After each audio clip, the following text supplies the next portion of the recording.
and a giant on your own. Thank you, Joe. I know, and I'm teasing about that in a way, but but I am just so grateful to be here. I will just let everybody know. First of all, I have a sobriety date. My sobriety date is July the 14th of 1986. I have a home group. It's called the Never Too Early Big Book Workshop. We meet Sunday mornings, 9:30 a.m. Pacific Standard Time. We've been meeting continuously since about November of 1987, every Sunday morning. I have a sponsor. His name is Jerome Scott. And I am a committed, passionate member of Alcoholics Anonymous. And whenever I'm asked to speak, Joel has been trying to get me to come here for a while. And I'll just let you guys know that topic meetings are sometimes intimidating for me, because I feel like sometimes I feel like I got to act like I know more than what I know. I know what we do in the fellowship is we share experience. Joel has told me this is not a meeting of Alcoholics Anonymous, but I pretty much, I'm looking at a lot of the faces around here that it looked like Alcoholics Anonymous to me, right?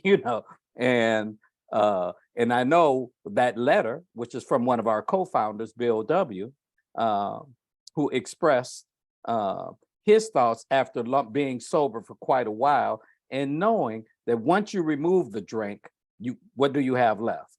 Oftentimes when I share my story, much of my story is, I dwell a lot on what I was before the drink, because that's who I am once I stop the drink. And that's what I'm left with. And I understand that that's the problem, that the alcohol is but a symptom, right?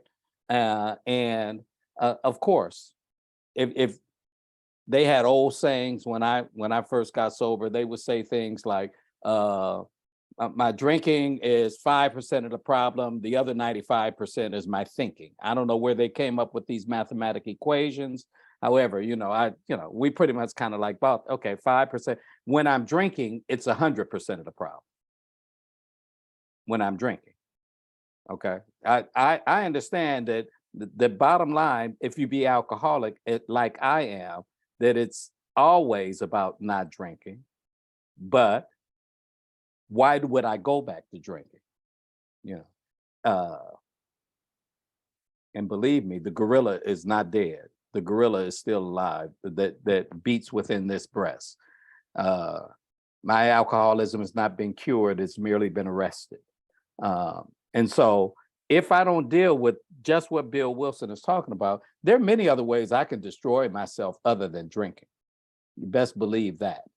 If you leave it up to this guy with this brain, with these feelings, with these emotions, with these isms, that if they go untreated, I can destroy myself, my life, sober. One of the other reasons I hate coming to meetings like this is, damn it, I have to get honest all the time. I always get, they used to tell me you have to get butt naked honest if you want to stay sober. And I know when I have to undress myself in a meeting such as this, particularly with the subject matter we're talking about, emotional sobriety, it's kind of funny how we gain our best lessons through our mistakes, through our flaws. At least let me speak for myself. I don't know about anybody else. I kind of suspect it might be the same way for a lot of others who are within these squares, except I have gained my greatest lessons through my failures, through my failings, through when I stumble, when I fall. And that's when I have these periods of growth that take place. Now, as they say, again, I'm pulling out all the trite sayings tonight, y'all. They say that if there's going to be a testimony, there has to first be a test, right? So I'm going to tell y'all some of the tests tonight. I'm going to share with you some of those emotional jags that I went on, the kind that Bill Wilson referred to, sober. The things that I learned the greatest lessons from. sometimes when I'm sharing, I have to have restraint in some of the things that I share, because my wife I'm at home and sometimes my wife is walking around, and sometimes I can't really share. My wife is not one of us. My wife is non-alcoholic. I've stopped saying normal because I don't know what I almost said a bad word, Joel. Y'all not gonna put me out if I occasionally let a bad word slide. Okay, all right, good. I'm in a good crowd. My wife, I'm like Bill Wilson. Bill Wilson, when he was writing the book, in Bill's story, he says there had been no real infidelity. Yeah, like right. Bill know Lois was gonna be reading that shit, right? And so I understand that sometimes when I share, I have to be very prudent in the way that I share, out of respect for my wife, out of respect for her feelings. She's a private person. If I start talking about all of the things, all the mistakes that I've made, some of the chief areas. Hmm.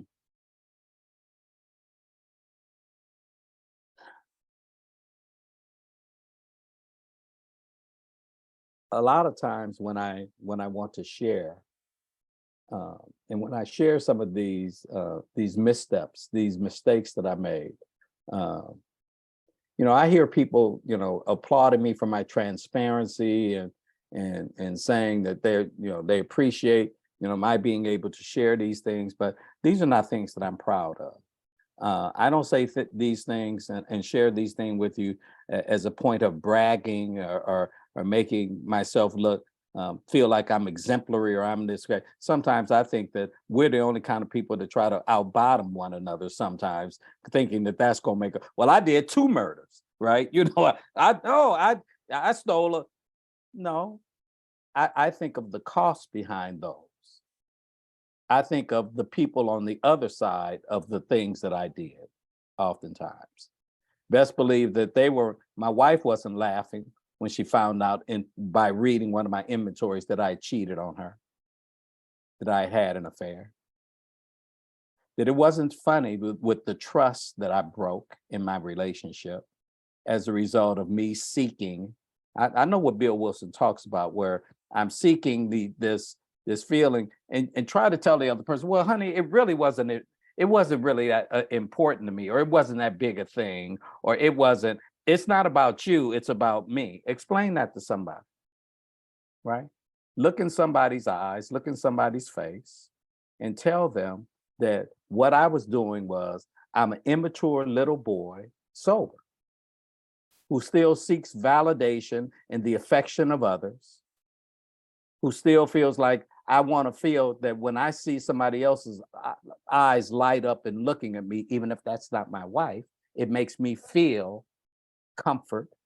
It makes me feel ease. It makes me feel important. It makes me feel loved. It makes me feel, now forget the fact with this immature attitude that I carry around with me sober, the fact that I've gotten married, that I've made vows, that I've said that I'm going to be a stand-up man, to have fidelity, to have honor, to have all of these things, and yet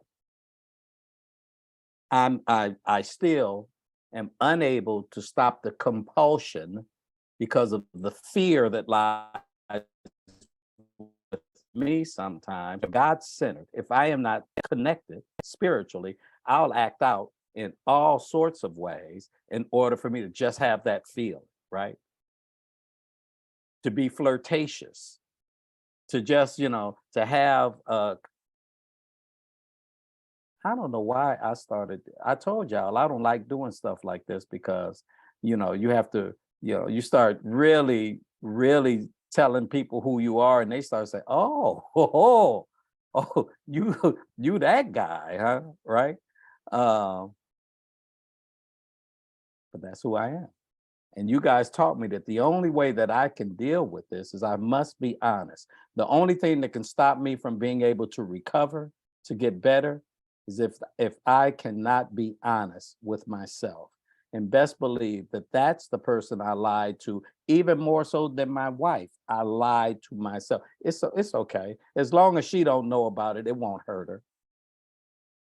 As long as I'm discreet, you know, as long as I don't throw it up in her face, it's no. And I start becoming a liar, a deceiver. I start being.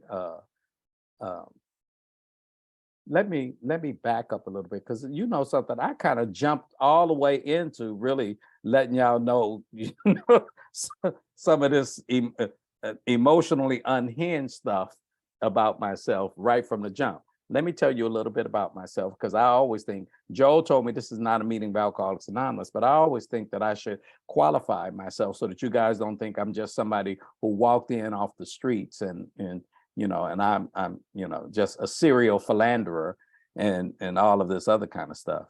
I see you laughing at me, Diane. I told you I got sober in 1986 at age 31. I started drinking when I was 17. I come from a large family. I have 5 brothers. There's 6 boys in my family. 4 of us are sober members of Alcoholics Anonymous today. That does not mean I had a chaotic childhood, because I did. My mother put the only person who was drinking in our household when I was young was my father, and my mother put him out when I was about 8 years old because of his drinking. And there was no more alcohol in our house after that. My mother is a very strong Christian woman. She had us in church every Sunday. She had great values and great morals. She raised us the right way. She made sure that we got an education. She made sure we never missed school. She was the president of the PTA. She was a hard-working woman. She was a domestic during the day, and she went to night school to get her high school diploma. And so I saw a work ethic right in front of me. I got a chance to see what that looks like. My mother always had a strong and steadfast belief in a power greater than herself.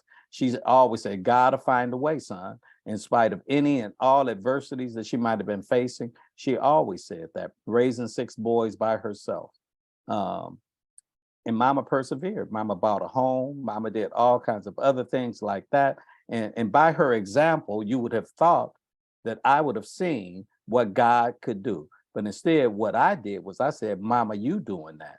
God ain't got nothing to do with that. Why are you giving God the praise? In fact, why would God make us so poor with all this stuff that you're doing? Why wouldn't we be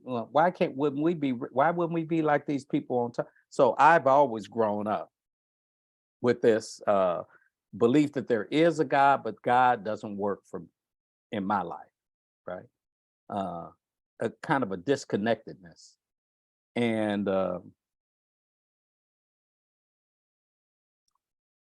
I escaped when I was young because I didn't like the way that I looked. I didn't like the way that I felt. I thought I was ugly. I thought that I was weak. I thought that I was, I just didn't like who I was. I presented well. You'd never know that I felt those things about myself, but I did.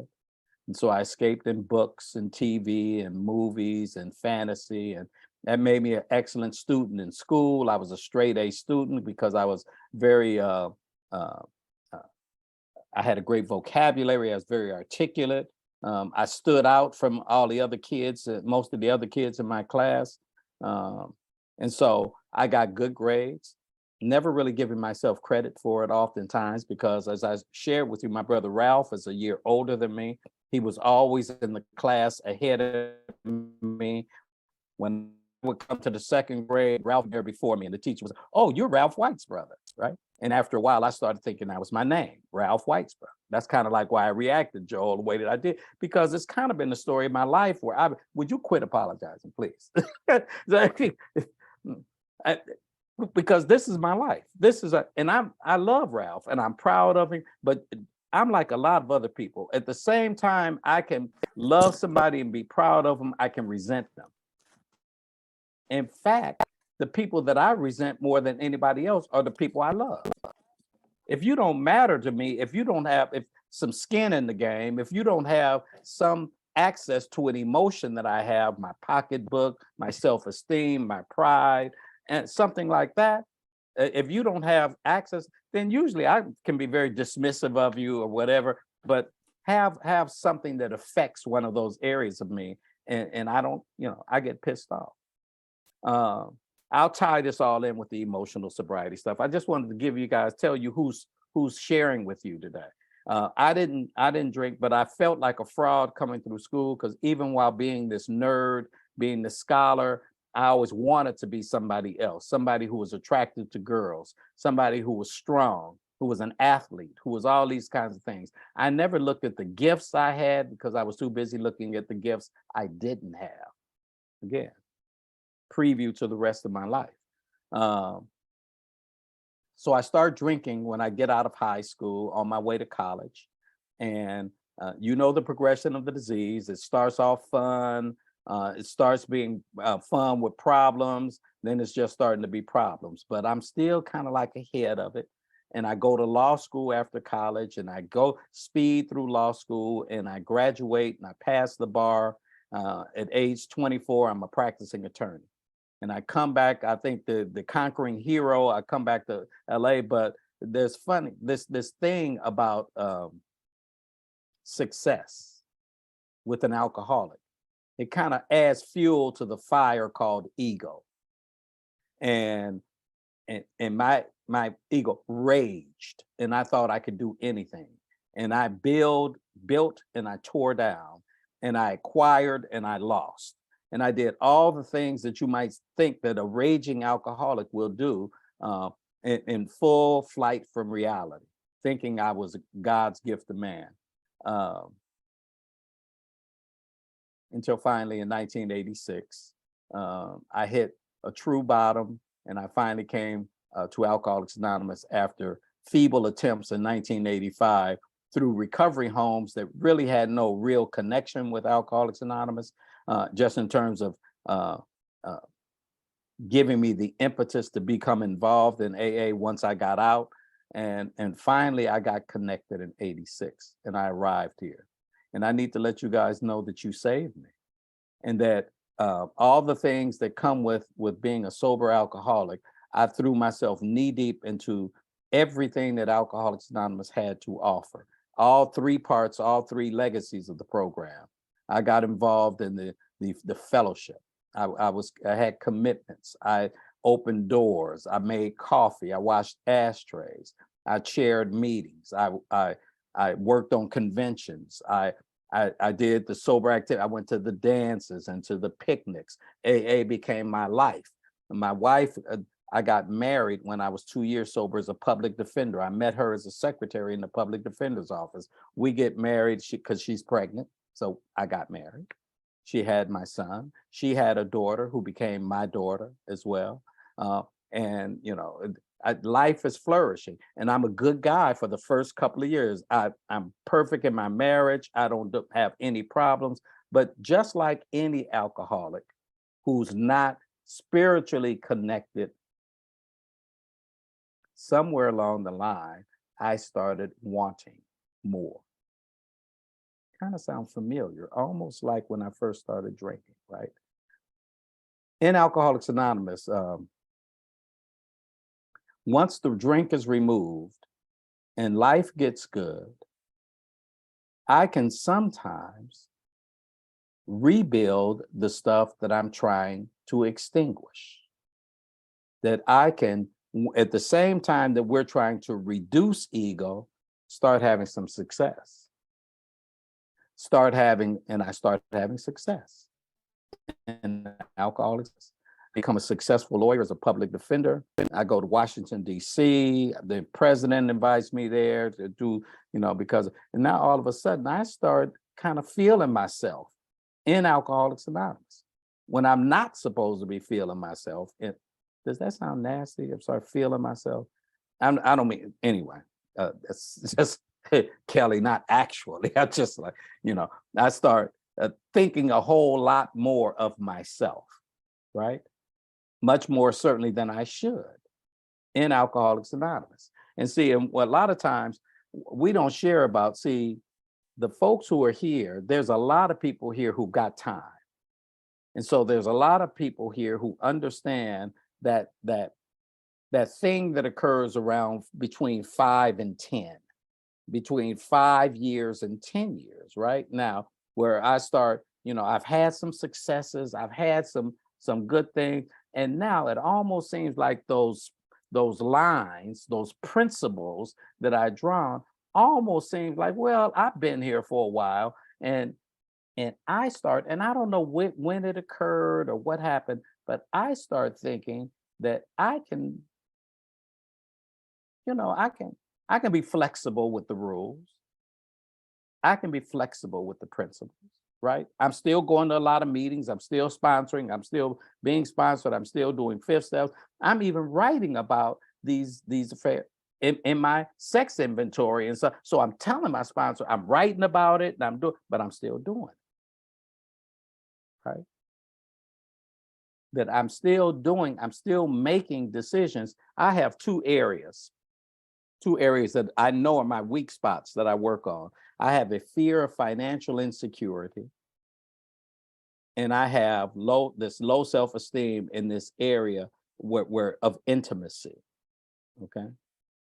It's very difficult for me to be intimate because I think that if you really get to know who I am, I still suspect I'm still that ugly little kid and what have you. And I need constant validation to tell me that I'm not that little kid. And so if I see somebody who validates me, who tells me I'm cute, somebody who tells me I'm attractive, somebody who does whatever, and I forget to just say, okay, thank you. I appreciate that. And say, what I do is I flirt back. That's what I started doing. I hadn't been doing that initially, but then I just started doing it. See, this kind of emotional imbalance that I start to exhibit, this kind of emotional, I want to call it dishonesty, that starts to become exhibited in my behavior and in my manner, starts to come and creep through with me, now starting to compartmentalize. That's another way of saying I start keeping secrets, right? I start having the secretive life. Wait a minute. Joel, you said this thing is being recorded, huh? and it's going to be distributed, right? Oh, don't worry, it takes forever to be uploaded. Do I have the power of editing? And I'm kidding, because everything that I'm saying, it's just it is what it is. When I agree to speak at any kind of meeting, I'm going to be honest, completely honest and transparent, y'all. That's the way I was taught, and it's what I learned I have to do in order for me to be sober. Many of the things I already told you that it's not going to be attractive when I come and I'm going to share with you my liabilities. It's not going to be attractive, and I'm going to be honest with you. And in those areas, I made an amends to my wife 3 years ago. My wife heard me talking on the phone with one of my sponsees. My wife and I, we like to retire in bed, look at a couple of shows, and go to sleep. So we're sitting in the bed. A sponsee has called me, and my wife is right next to me, and I'm talking to the sponsee about somebody that they need to make amends to. And I'm going over the process and telling them, they're running it by me. And I'm talking, my wife can't hear them. She just hears, me saying some things about how they should do this and how they should do that. And then when I hung up the phone, my wife turns to me and my wife says, when are you going to do that with me? And well, first of all, Gary, I was offended, when she asked me that, because doesn't she know that's not how it works? you don't get to ask for amends, right?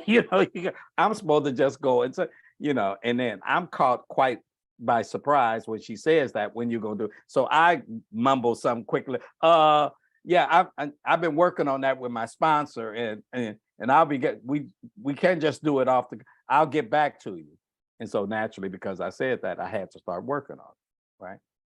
Because I've been married for 31 years now.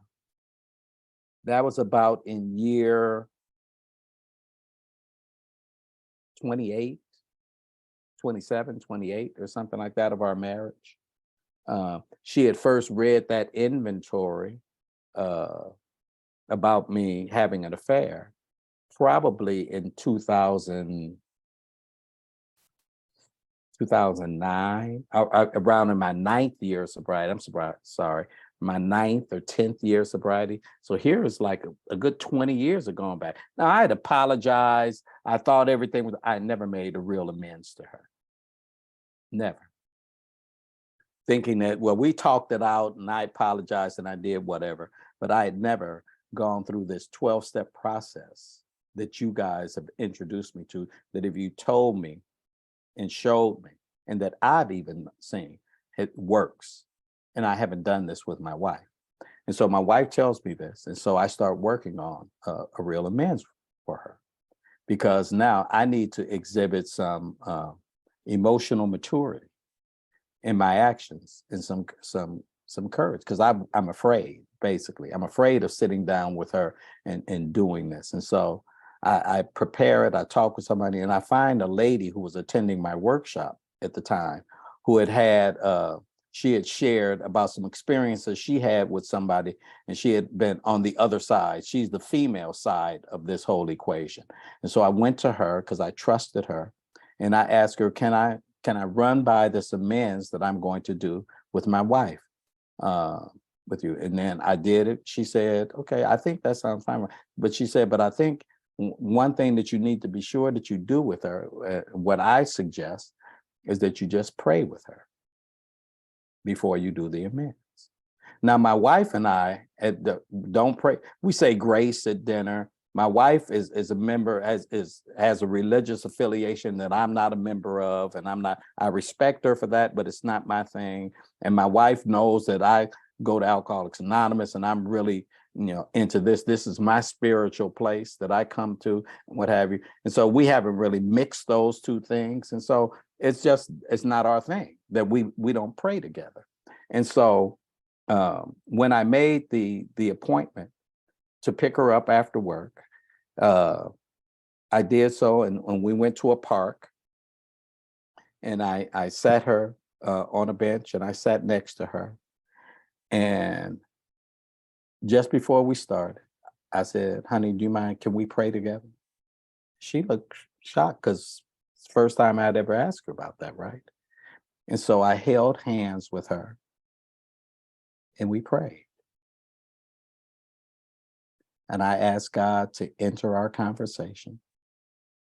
And I invited God to be present when I tried to find the words to tell this woman who I had hurt so badly, so deeply, to give me the words, to let her know how sincere that I was, and this amends that I was bringing to her. And my wife cried, and I cried, and then I started, and I told her, I talked about not being the kind of husband that I promised her that I would be. And I talked with her about, making so many mistakes in our marriage that I had gone so long without me making right, or making any attempts to make right. And I promised her that I would be a different person. And I made some affirmative declarations to her of things that I would do with and for her to demonstrate my sincerity. I told her that I'll just give you one example. I don't want a lot of details about all the things that I promised her that I would do. One of the things that I told her that I want us to have a date night every Friday night. Then on Friday nights, I would make a commitment to her, just like the same commitments I make in Alcoholics Anonymous, that I would have one night that I would commit solely to her, that I wouldn't take any phone calls. On that particular night, I would let all my sponsees know, or anybody know, that on that night, I'm not available, because I wanted to tell her that the reason I go to AA is so that I can have a marriage like the one that I want to have with you. I said, it's not a substitute for it, it's a supplement for it. And I said, and I need to demonstrate for you just how much you mean to me, right? And so every Friday night, we do something. We'll go somewhere. We'll go to a restaurant. This past weekend, we flew to Oakland for a concert with an artist that she loves. We just went for the weekend. That I will do something to demonstrate to her just what she means to me presently. That there's no way that I can make up for what I did in the past, but I can demonstrate from her from this point on the kind of husband I will be. Because there are consequences for going on these emotional jags that are fear-induced. That even now, I have to pray to make sure that I speak to women and in a fashion show as to let them know friendship, but that's what it is, just friendship, and not try to intimate or flirt or do anything else that would be other than that. Because I know exactly where that kind of behavior comes from. I know that it's the same thing I try to do with alcohol and drugs, is to give me ease and comfort for that restless, irritable, and discontented feeling that still beats within me.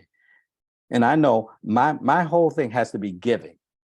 In every area of my life, I have to think about the other person. And so in this fashion, I'm thinking about my wife and her welfare in that way. And it's the kind of thing that is a curative thing for me in this particular area. And I've become a better person for it. And that there have been other blessings that have taken place in my life as a direct result of me becoming even closer and even more transparent with my wife. Funny how I can be transparent with all y'all, and it's so difficult. Again, I told you guys those problems I have with intimacy, that fear of intimacy. And to be able to overcome that as a result, direct result of my failings. Second area I told you about is this fear of financial insecurity, that most of the things that have happened to me that have been my undoing in terms of other areas of my life, aside from that area with my wife, because my life has been tremendous. However, in the areas where I have stumbled and fallen, I can trace it back to this fear of financial insecurity. I think it comes from my being raised poor and me somehow equating financial prosperity with comfort, with security, right? And make me feel uncomfortable, make me feel insecure if I don't have enough money. And just like with alcohol, I can never have enough, because Bill Wilson talked about, okay, I can get this, and then all of a sudden that ain't enough, right? That whatever it is that I end up seeking, once I get there, then I feel like, well, I just need a little bit more. And that kind of thinking had me get a lot of people know my story, but some people don't. While I was a practicing attorney, got my license back when I was 2 years sober. In 1988, I got my license back. I'd been practicing from 79 to 86. In the last couple of years, I was practicing without a license before I went into treatment. So when I came to Alcoholics Anonymous, my license was suspended and I couldn't practice. I get my license back sober in 1988, and I practiced all the way until about 7 years ago, I think it was, 2016. Now, what happened for me was in 2010, I met an in-law of mine who we were at a graduation party for one of my nephews. He's married to this nephew's grandmother. This is on my in-law side, my wife's side of the family. And I've never met this guy before. And he says, introduced himself, says, I hear you're the family lawyer and stuff. And I just laughed. I hear this all the time. Said, yeah. I said, I do criminal work. And he says, well, I'm starting an investment company and I'm wondering if you wouldn't mind giving me a little advice, give me a little help. I say, oh, okay, just here's my number. I don't really work in that area, but if I can help you in any way, just call. So he calls me and he says, he's starting this company. He's got it all together and he's going to be having people send investments, but these are savvy business people. They want to make sure he has representation. And his representation has a trust account, so he knows they know where the money's coming, and it'll be safe. And so I said, well, I have a trust account. So he said, okay, well, if you would just do that, I'll give you a couple of $1,000 every time somebody sends a deposit. So I said, okay. So he does this, and first deposit comes in, it's $250,000. And I said, what? Now, I think, I thought this guy was small time, Joel. I didn't think it was really anything. $250,000, my ears start pricking up because I'm a criminal defense attorney, and I think, is this really legitimate? No. And I'm scared to go to the bank, so I asked him to go to the bank with me, because if alarms start going off and guards start coming, I want him to be there to get arrested, right? So we go to the bank and nothing happens. There are no alarms. They give me the wire for $250,000. I give this guy his money, and he gives me a couple of $1,000. And this starts a year-long relationship where every 2 weeks somebody wires money. I get him his money, and I don't ask no questions. It seems legitimate. Why else would people send him this kind of money, right? And it seems like it's not coming from Peru or from Bogota or nothing. It doesn't seem like it's drug money, right? So after a year of this, he calls me up and he says he has a client wants to send him $1 million to invest. And I said, yeah, sure, right. And somebody wires $1 million to my bank account, right? And so I go to the bank with the guy, gets him his money and stuff. He gives me a bonus or something. And so a month later, I get a call from somebody from New York, a lawyer, saying he's looking for my client. He's the investor that sent the $1 million, and he hasn't heard from my client. I said, well, I haven't heard this first time anybody had ever called me. And I said, well, I called my client, and he says, this guy shouldn't be calling you. He's, he knows better than this. And so I shrug it off. Make a long story short, he runs off with this guy's $1 million. And because I failed to follow the money as I was supposed to when the money comes from my trust account. I didn't investigate his business, his investments, his practices. I did nothing. When they were asking me these questions, and I told them, well, he didn't ask me to do that. They said, well, you were supposed to. All I was thinking about is, this is a great gig. All I got to do is go to the bank. All I got to do is this. And I knew every instinct in me from the beginning cried out that there was something. I should look at this guy. I should do whatever. But my greed, that financial insecurity, which was being cured, which was being salved by this money that was so easy that was coming in, allowed me to be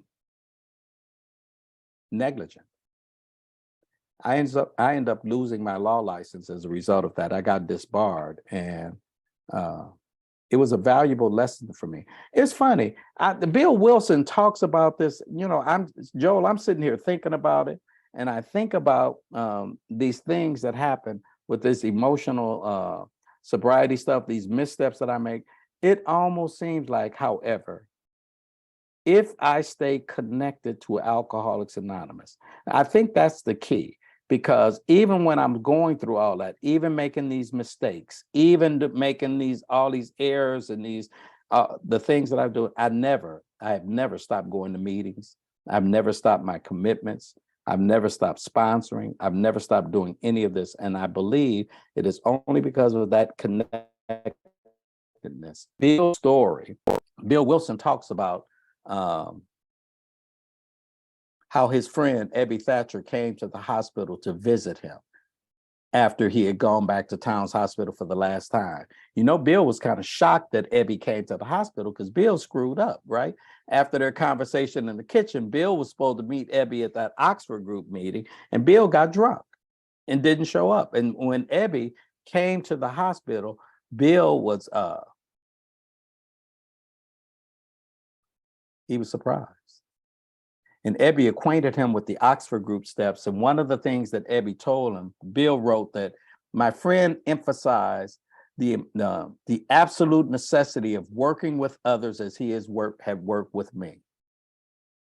For if an alcoholic failed to perfect and enlarge his spiritual life through work and self-sacrifice for others, he could not survive the certain trials and low spots ahead. And if he did not work, he would drink. And if he drank, he would die. And then faith would be dead indeed.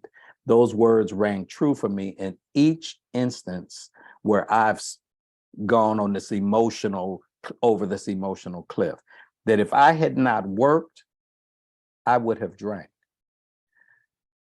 And my life has actually gotten better behind each mistake that I've made. Now, not because, now I don't, this is not an endorsement, everybody. I need to look at some of these other, see, I get a screen of about 25 faces. I got to look at some of these other faces so I can make sure that you understand that I am not endorsing that you go out and you screw up. And you automatically going to have some life-changing, life-affirming thing happen for you, because it doesn't happen that way for everybody. But for this alcoholic, I have learned that because I learned the lesson, because I did not fall into self-pity, and let me roll that back. I felt sorry for myself after I lost my license so much that I wanted to kill myself. I wanted to commit suicide. It is only because I was tethered, that I was anchored to the program of Alcoholics Anonymous, that God's grace helped me make it home that day. And that my commitments, these trained feet, followed through. I didn't hide with all the embarrassment and all the shame and all the, see, I understand when newcomers come, when people who've been around relapse, and I know that feeling. See, I hadn't felt that, but I know that feeling of not wanting to come to a meeting because I think everybody's going to be thinking about me or talking about me or all this other kind of stuff, right? That self-centeredness that is within me. Thank God for trained feet. For having a program ingrained in me that says I show up no matter what. And I'm honest. And in spite of my failings, the principles of Alcoholics Anonymous kicked in for me. And I had a rough 2 years of unemployment.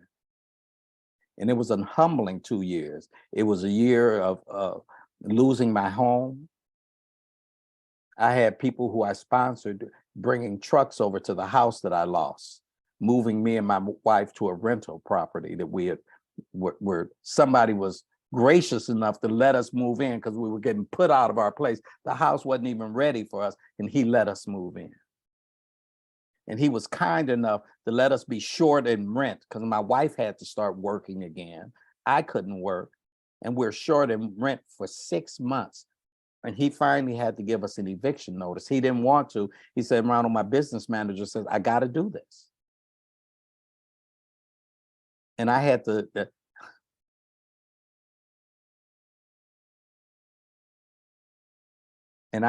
let my friends know that I needed some help.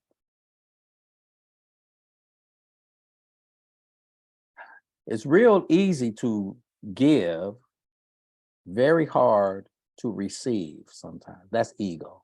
It's pride and ego, right? That's that immaturity, that same attitude of being on the playground and the bully is choking you. And they say, just say uncle, right? I don't want, and then finally, just before I pass out, uncle, I was almost ready to get moved out of my house because I was afraid to ask for help. People in Alcoholics Anonymous carried us. And I need to let you know, man, that I needed that lesson in humility. Bill Wilson in his letter references that as being the key thing, humility. If I don't gain humility through these missteps, I'm lost. I am lost. Emotional sobriety is anchored by humility. And sometimes I have to go through these circumstances and learn the lesson, Ronald. If you don't learn the lesson, you're doomed to repeat it. And so today, today, having made that amends to my wife, having now gotten a new kind of employment that isn't ego driven, like when I was practicing law. Kind of funny how I had never made that connection with this ego thing, this where I could walk in, I'm the lawyer, I'm, counselor. And now I have a job. I work with the homeless. Ain't nothing glamorous about it. And it is so enriching and so rewarding. And it's just what God does for me, what I can't do for myself. And once again, I grow emotionally and I mature. And I am a work in progress. No matter what anybody says, man, I am the guy that I am like the duck on the pond. I look real smooth on the top, look underneath. My little feet are just pedaling, right? Because that's what you guys taught me that. My steps are ordered. I have a plan. The 12 steps. And as long as I followed that, man, I have a chance. Joel, I know I kind of rambled and went all over the place. I don't know how much time I did, but I think, have I done enough? You could stop or keep on going. No, I'm going to stop. I'm going to stop because I just looked at my thing. Dang, I've been talking that long. I'm sorry, y'all. With my my musings, but but I anytime I come here, I kind of like, I just let it hang and then we just see where it goes and you know who I am now. Hey, don't tell nobody. Oh shit, this was recorded. Oh well. oh well. Joel, thank you for letting me share. Oh my God, you are great. I should have qualified and tell you, this is not a traditional AA meeting, but you're right, it is an AA meeting, and you brought it home. You brought it home. You touched on so many good things. You're so powerful, and I hope you don't get this the wrong way, because I don't go that way. But I love you, man. I think you have a powerful message, and you just bear your soul. I love you. Joel, even if you did go that way, I take the compliment. What? It's not, Jesus Christ, it's just love. Anyway, but thank you. Now, you told me before, am I supposed to call on some people? You can if you wish. I would prefer it really, if somebody wants to share. I saw a couple of people. I see my friend Jackie. I would call on her, but I don't want her to, I don't want her to think it's nepotism. I sponsor her, and so, it would be, yeah, Jackie. Jackie, can you share a little bit for us? I'd love to. Hi, my name is Jackie. I'm an alcoholic. I'm apologizing ahead of time because, of course, I put something in my mouth right before he called on me.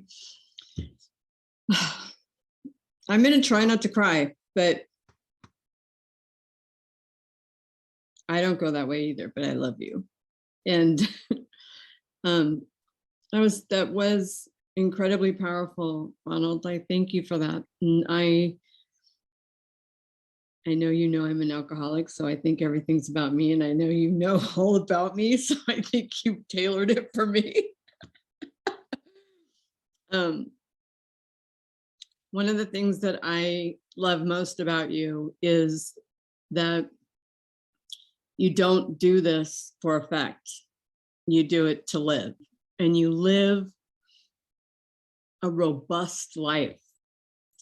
And when I first met you, that's what attracted me. I saw you and I heard you and I thought, I want what he's got.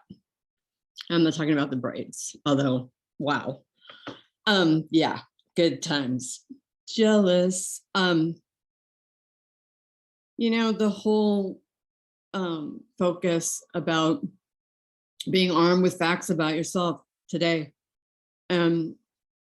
you teach me, and you show me again right now that there's a reason why we have that tradition 12. And that humility, that foundation of humility. And I think I've done one of the hardest things I've ever done in this last month with you. And you make it look good. So thank you. And I just wanted to say also that I think it's, I appreciate you talking about having the big, being the youngest practicing, one of the youngest practicing attorneys in California, and this big practice, and you get the girl and the thing and $1 million and blah, blah, blah. And that's not what you do today, but I think that you're so big and shiny, and that line about trudging the road of happy destiny, right? And walking with purpose. You do that so gracefully and beautifully. So thanks. And don't ever call on me again. And I'm mad at you too, Joel. Jackie, thank you. Joel, I'm gonna call a couple of other people and then I'm gonna want some hands to come up. Stacy, do you mind sharing with us? Oh, good evening, everyone. My name is Stacy and I'm an alcoholic. Thank you so much, Ronald. I feel like I'm a groupie. When I follow you, I'm like, where's he at tonight? Where's that? Oh, so anyway, there's so much that you give, and I'll tell you what brought me to tears. Your experience with the one of the last things you said was emotional sobriety is anchored by humility, and just the how the failings are the push, how it drives that emotional change. So anyway, everything you said, it touches me so deeply, and it rings such truth. I've had my life today is everything that I thought was fancy and pretty and the trappings of success and what I needed in order to make it bright and shine. None of those things are in my life today. And I have the simplest, most profound life that is guard. I don't even know how to say the adjective. That is just what it means to me, and what it looks like to me is emancipation and freedom. And it was not where I was headed. Thank you for your deep and true, honest and revealing and vulnerable, expression of yourself. I admire your humility, and I want to gain some more.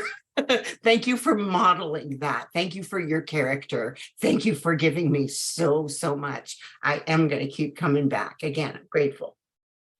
Love you, Stace. Oh. I want one more. That Einstein and Yoda are just too much of a combination. So Al, you got to give me a couple of words, and Al, don't embarrass me, okay? I'm an alcoholic. I already blew smoke at you. I think it was this week, and I'm a fan. I need mentors and teachers in my life. I know it. I'm lost without them. You're one of them, and I don't find it easy to be a consistent example of this program. I haven't found it easy. So to hear you come in and throw down, when I tell my secrets, it gets messy and people start gasping and there's some open mouth stares and woo, that's not in a general way, young man. And I'm sorry, that's my story. So at least yours were, I don't know, G-rated. And I appreciate you for bearing yourself once again for us. He's laughing because they're probably not G-rated. Yeah, we just tell the G-rated ones. Yeah, I don't even know if this is still being recorded. Thanks for picking on me, Ronald, and I wish the rest of you a lovely evening. And thanks for letting me share. Thank you, Al, so much. I would like to recognize some hands. You know, if anybody wants to share. Should I put a time limit on it, Joel, or just let them go? Let them just run free, huh? All right. I don't know which one is, if it's Joanna or Dennis, but you're up. I'm Joanna, and I'm an alcoholic, and I agree with many parts of your story, but not all of it. And so I will say both. I strongly believe in freedom, and I strongly believe in living the principles of AA, which is honesty and humility. I totally want to embrace that and live that. However, I don't think that you're completely honest with yourself. I know that you say that you're honest, but I think you've misinterpreted the words of Christ. And because Christ, what did he say? He said, love your neighbor as thyself. He didn't say, don't love yourself. In that article, he says, plainly, I would not avail myself of God's love until I was able to offer it back to him by loving others as he would have me. It sounds like you're not supposed to love yourself, but you're supposed to love others. And that's certainly the Christian stance, which I think that's really toxic and very traumatic for people because, and I don't believe your childhood was all that great. You have an Al-Anon mother and alcoholic father. How great is that? I think there was some trauma in your background, but you're not acknowledging it. And I don't appreciate that. So anyways, yes, humility is a very big foundation of my recovery. And certainly the truth is a big foundation, the compass of the truth. If we don't have honesty, we don't have anything. I ask of my sponsees only one thing, that they be honest, because otherwise we're walking on quicksand. We don't have any solidity whatsoever. So I did appreciate your chair and your message, but those parts I really have a hard time with. So I'm letting you know.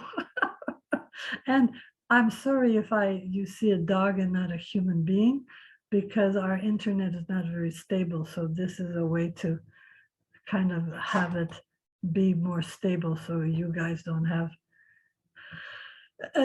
kind of an interrupted experience. So that's why we put up the dog there.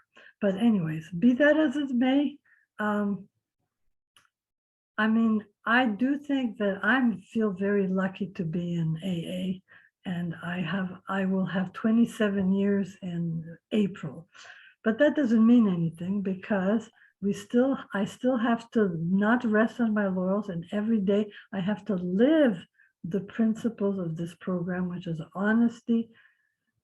There's a lot of hope, the step 2. I think the thing Thank you very much, Joanna. Let's have somebody else chance to share. Okay. Jennifer.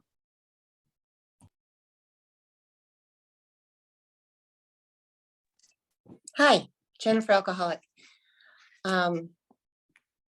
Wonderful share. I mean, shares like yours are just they're just wonderful. You know, I don't think I ever heard anyone just share about who they really were until I made it to Alcoholics Anonymous. So I just really appreciate it, you know, when you've done the work and can do that. And I've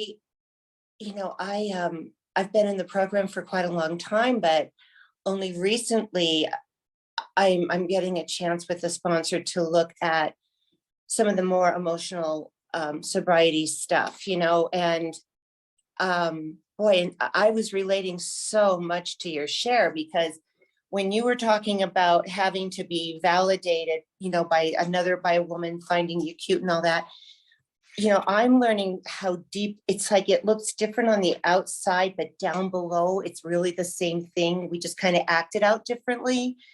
And the what I'm having to really take a look at is I've needed to be validated as a mom by my kids over and over and over. And in the same way that your needing validation from women caused harm, my needing the validation from my children has caused harm too. Because at the end of the day, it's still me being all about me. It's still about my self-centeredness. And, you know, when they were little and I was still raising them, to my neighbors, I looked great. They were just like, you're so committed, la la la.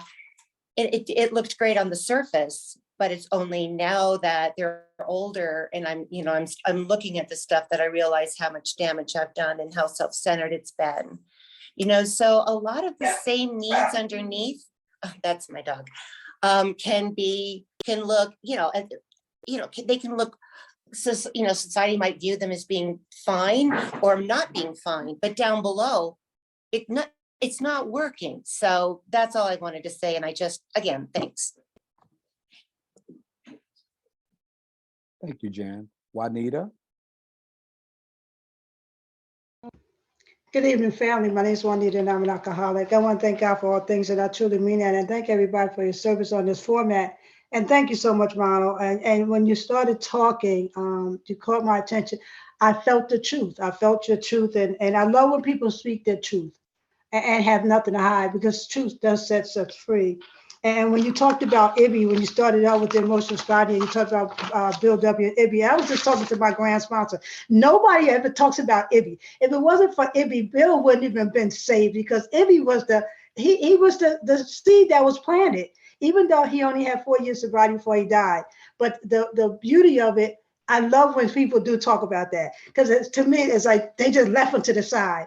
But I also love when you talked about the dependence of the love of God's creation and the dependence on God. And I say today, bless you and change me, because I'm the one who needs to change it. And I'm so glad my grand sponsor told me to come here, because the notion of sobriety for me, I don't do the things I used to do either.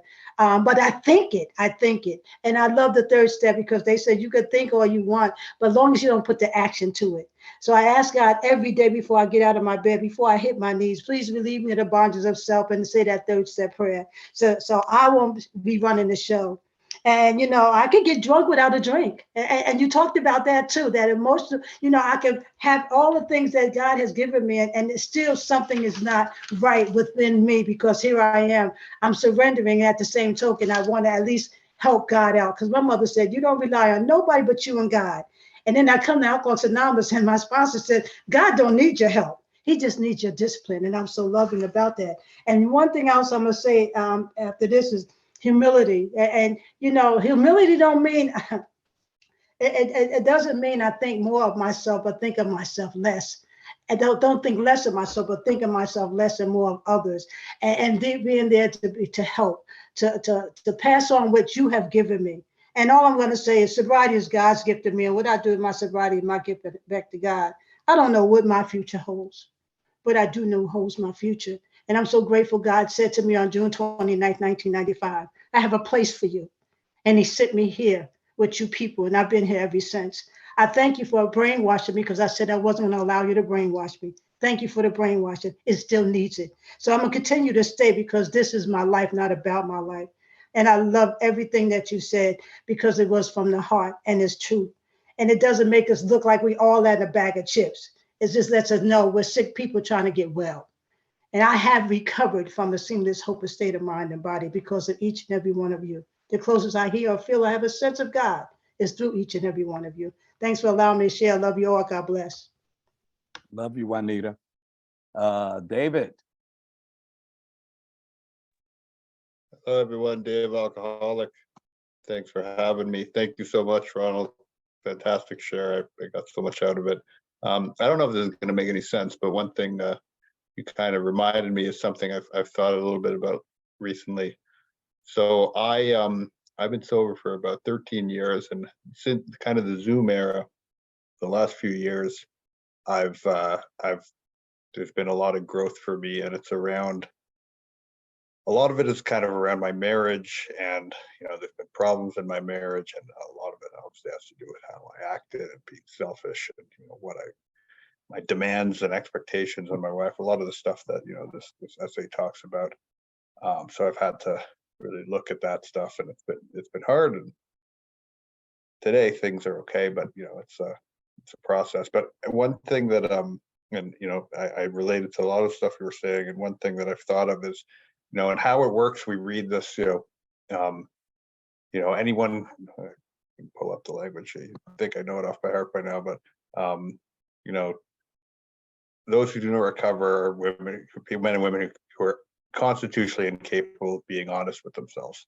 So I heard that, you know, 1,000, however many times, going to meetings all these years, and I think, yeah, you know, I've been honest with myself, and I was able to get sober. But as I looked at some of my behavior and, you know, my main relationship with my marriage and some other areas, it's like I've been unable to be honest with myself, right? It's a blind spot. I couldn't see that the way I was treating my wife, I thought that I was being loving towards her and caring towards her, but really it's about me, right? And I just couldn't. I couldn't see it. I was doing my best. I thought I was being honest, but I really wasn't. And you know, some of this growth that I've been going through the last few years is taking a look at that and seeing, you know, that going deeper into myself and seeing, you know, that I'm doing these things, and really it's just about me. Yeah, wanting validation from others through her, yeah, anyways, getting maybe I'm not as articulate as you at this, but anyways, I I very much enjoyed your share. I got a lot of it. Thank you so much. Thanks everyone for this meeting. And I will say too, real quick, that in this, you know, since starting in Zoom, I have seen you and I think 2 of your brothers speak a few times, and you guys are amazing. You know, the way that you carry the message, how articulate you are, and the honesty, and really appreciate it. And yeah, thanks. David, I Cheers. appreciate your words. Thank you so much. Aaron. Hi, Ronald. I'm an alcoholic. My name's Erin Treese. And brother, you did not pussyfoot around. You got right to the heart of the matter from the get. I mean, you just went right to it. And you spoke to my heart. And I'm going to try and allow myself to get a little vulnerable now after your lead. Thank you so much for that. You know, one of my character defects I've identified is, and maybe a side issue, but this isn't an AA meeting per se, is sex addiction. But, you know, I've been in denial in that what I really have is a fear of intimacy. You know, you hit the nail on the head.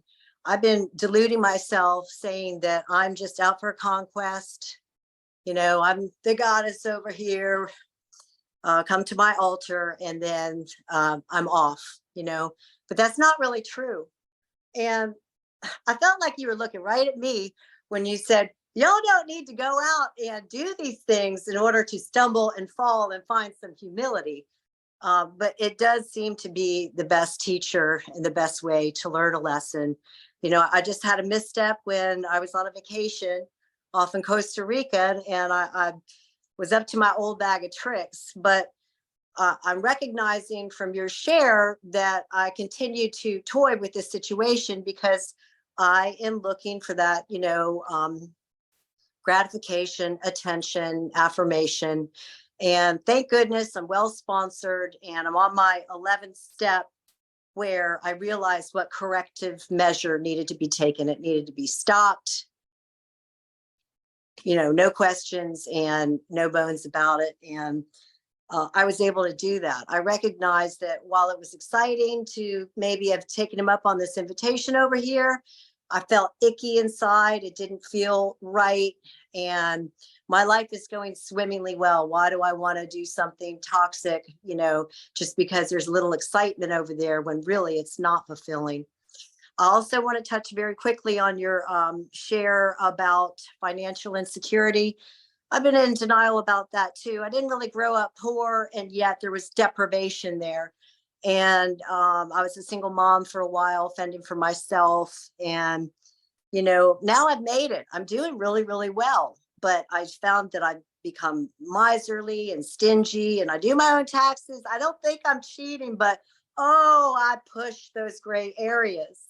And I'm getting some help with a financial planner now to, take that off of me. So I'm recognizing also that that is something that needs some recognition and some work.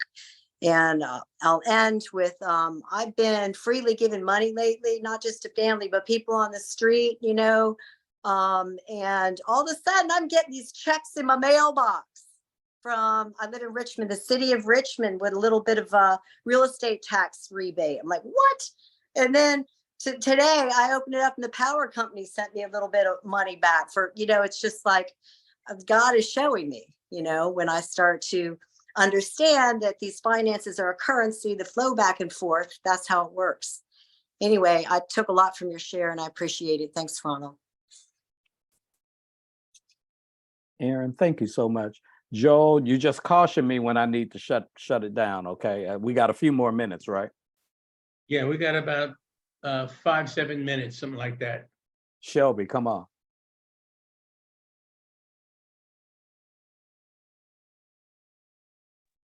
Okay, hey guys, Shelby, alcoholic. Thanks, Ronald. Man, I've been doing the thing on Sunday with Ronald and Ralph. So early Sunday thing. So cool to hear your story. Man, I appreciate the transparency. I just got my 3 years, and I heard a lot that you said. You talked about even your feet. Your feet were trained. You would train your feet in a way, and then also I heard about the effect that you had on the people that you made some behaviors, and the effect that you had on those people, and the weight behind that. And I could really relate with that, man, and then you were also talking about how you just kept coming back, and you kept to your commitments no matter what. And that's what connected you and kept you tied to the program regardless. And sometimes even in the program, I'm realizing that sometimes I want everything to look real pretty, right? And I want everybody to, sometimes it gets messy, and that's okay, right? Because if it's not getting messy for me, I think it's got to get messy so some things can come out, because I got some stuff inside me. And so, man, I just really appreciate this program. And man, you guys have, man, the fellowship of the Spirit's always with me. And man, I could understand just the pain with the family. And you just said a lot of good things, Ronald. I appreciate your share, man. God bless, man. So, Shelby, thank you so much, brother. Janine, I'm glad you put your hand back up. Hi, everybody. I'm Janine. I'm an alcoholic. And it wasn't like I had anything really super profound to say, so that's why I took it down. But, I really needed to share. First of all, I just wanted to sincerely thank you for being so transparent, because really, I think as alcoholics, we cannot grow.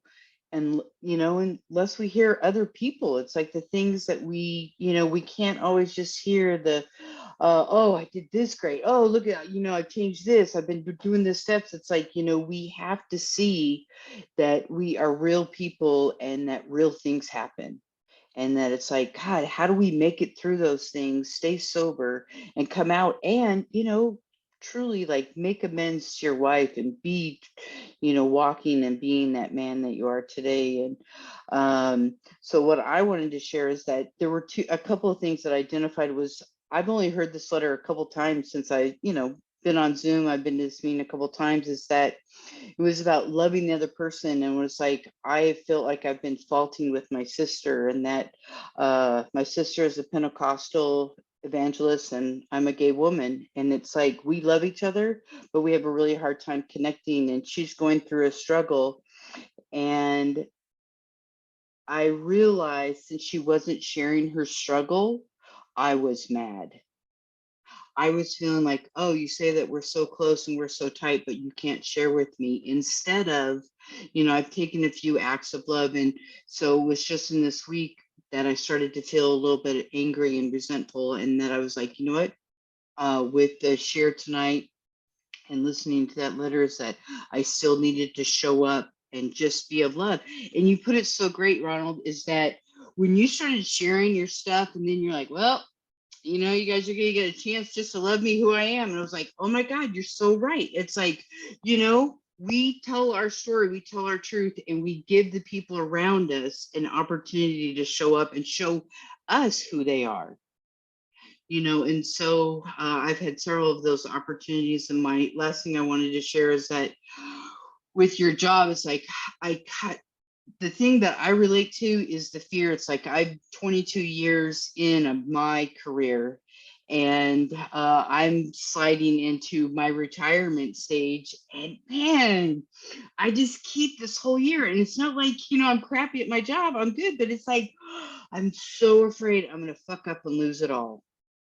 That I've worked all this, and it's just like I'm the one that could take it away. And so I've been living in that fear, and I think that that fear is bringing me down. And that's why I had to share, is because it's not something that I've been sharing a lot with people.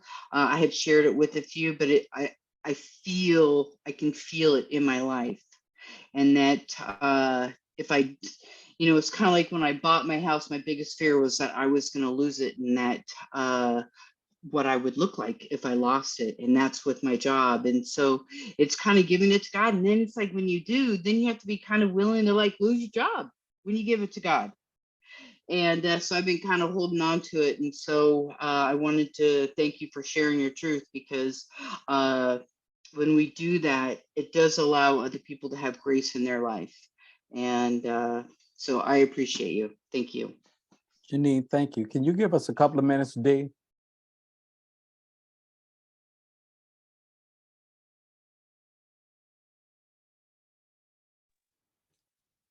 Hi everyone, I'm Diane, I'm an alcoholic, and thank you so much, Ronald. That's absolutely beautiful. One thing I got from the letter and from your sharing is that they start off with is that when we get to this stage of the next frontier, the emotional sobriety, you know, we're no longer talking about the problem of alcohol. I don't have a problem with alcohol unless I start drinking. So now I've got another 11 and a half steps. What are they about? And they are about my emotional sobriety, and they are about my thinking mind. Second half of step 1 is about the management. It's not the unmanageability of when I'm drunk, it's the unmanageability of my thinking when I'm sober, when I've put the drink down. And from my thinking then manifests all my emotional sobriety. And so, and what came to me as well is that, Ron, you know, we're just walking hand in hand, shoulder to shoulder. There's not one character defect that you've got that I haven't. And there's not one character defect that I've got that you haven't. When, you know, with all of these, we are so blessed, because it's through my character defects, when they are really to the front of my life, when I'm back in self in one of these character defects, this is a time that I walk hand in hand with God. If my life is absolutely perfect and I am in so much emotional balance, why do I need to find a higher power that's going to restore me to sanity? Why do I need to find a higher power that's going to take over my self-will and my life?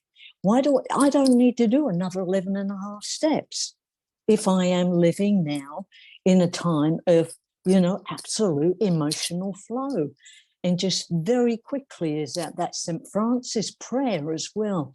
Emotions and all the things that St. Francis talks about come from within me. Let me give love. Let me bring harmony where there is discord. But see, if I'm in that anxious, angry, resentful state, I am not harmonious inside. How can I bring that then to the outside? So everything within St. Francis' prayer, I need to have rise within me first, me to feel it, and now I can expand it.